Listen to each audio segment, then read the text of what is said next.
కడుగు ప్రభా, నన్ను శుద్ధి చేయవు ప్రభా.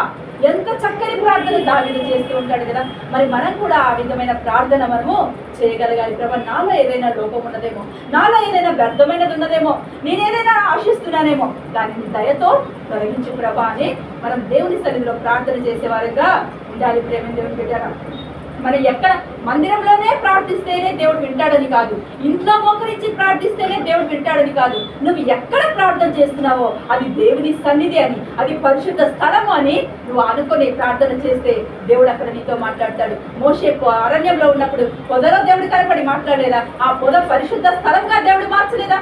మనము అడుగు పెట్టిన, మనం మోకరించి ప్రార్థన చేసిన ప్రతి స్థలము కూడా దేవుడు పరిశుద్ధంగా మారుస్తాడు. ప్రేమ దేవుని బిడ్డరా, కనుక నువ్వు మోకరించి కళ్ళు మూసుకొని ప్రార్థన చేసే సమయం లేనప్పుడు, నీకు అవసరమైనప్పుడు ఒక్క మాట, ప్రభా నాకు సహాయము చేయి అంటే చాలు, అది పరిశుద్ధపరుస్తాడు దేవుడు.